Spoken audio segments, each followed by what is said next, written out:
Hey everybody, Mr. Ambrose here today with your daily dose of sonnets.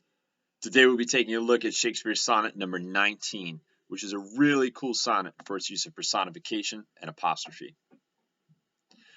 This one is dedicated to the fair youth, as many of the sonnet series is. Let's take a look at it. We'll read it together. We'll do a brief analysis, and then I'll give you an assignment to write your own poem in Shakespeare style tonight. So here we go, sonnet number 19. Devouring time, blunt thou the lion's paws, and make the earth devour her own sweet brood. Pluck the keen teeth from the fierce tiger's jaws, and burn the long-lived phoenix in her blood. Make glad and sorry seasons as thou fleets, and do whatever thou wilt, swift-footed time, to the wide world and all her fading sweets. But I forbid thee one more heinous crime. Oh, carve not with the hours my love's fair brow, nor draw no lines there with thine antique pen.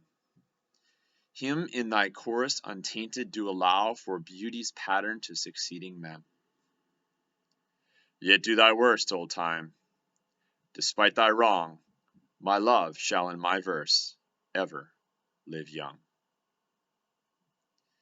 So that's a really cool poem. I like it a lot. One of the neat things about this poem is the way that Shakespeare personifies time in the poem. We've seen him personify time and death throughout the sonnet series. Oftentimes, death is kind of depicted as a grim reaper with a scythe or sickle coming to threaten the life of the fair youth or of the speaker. But one of the neat things about this poem is just the way that time is so actively personified with such cool active verbs. I love how time is described as devouring time, which is a phrase that would have been familiar to Shakespeare's readers because Shakespeare's readers would have been familiar with Ovid. I really like the way that Shakespeare almost pleads with time in this poem. The poem is dedicated to time, so in addition to it being called personification, we can also call it apostrophe. And what apostrophe is a special type of personification. A special type of personification where we as the speaker deliver our words to an inanimate object. So in this case, not only is time personified, but Shakespeare is speaking to time in addition to the fair youth. Shakespeare is more like speaking about the fair youth to time, and he's pleading with time to say, blunt lion's paws. Let's blunt those claws at the end of the lion's paws. Let's take those keen teeth from the fierce tiger's jaws.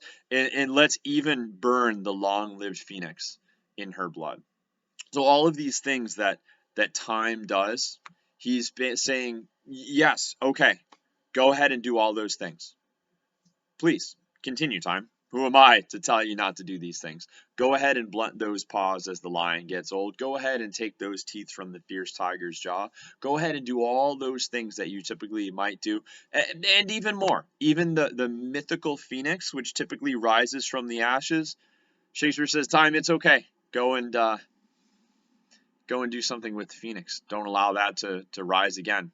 You can take the phoenix's life. But please, time, please, carve not with the hours my love's fair brow, nor draw no lines there with thine antique pen. Shakespeare pleads with time. Do all those things you always do and more, but please don't make my fair youth grow old. Please don't put wrinkles on the fair youth's face. Please let everyone else age. Don't let the fair youth age.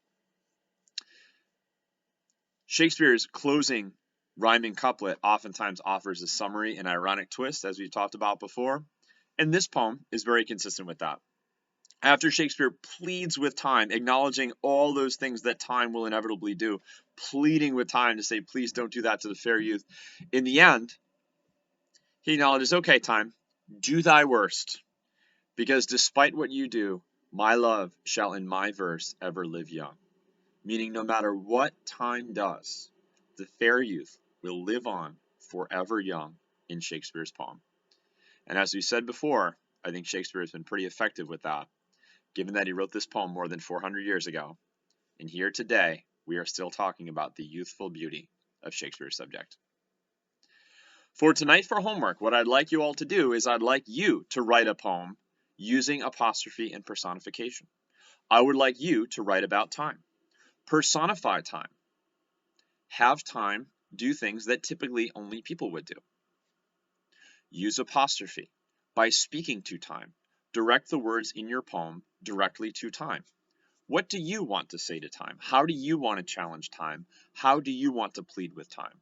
Will you acknowledge the power of time? Will you encourage time to leave someone that you love alone? How will you handle this theme as Shakespeare has handled it? I look forward to seeing what you come up with. And until next time, take care.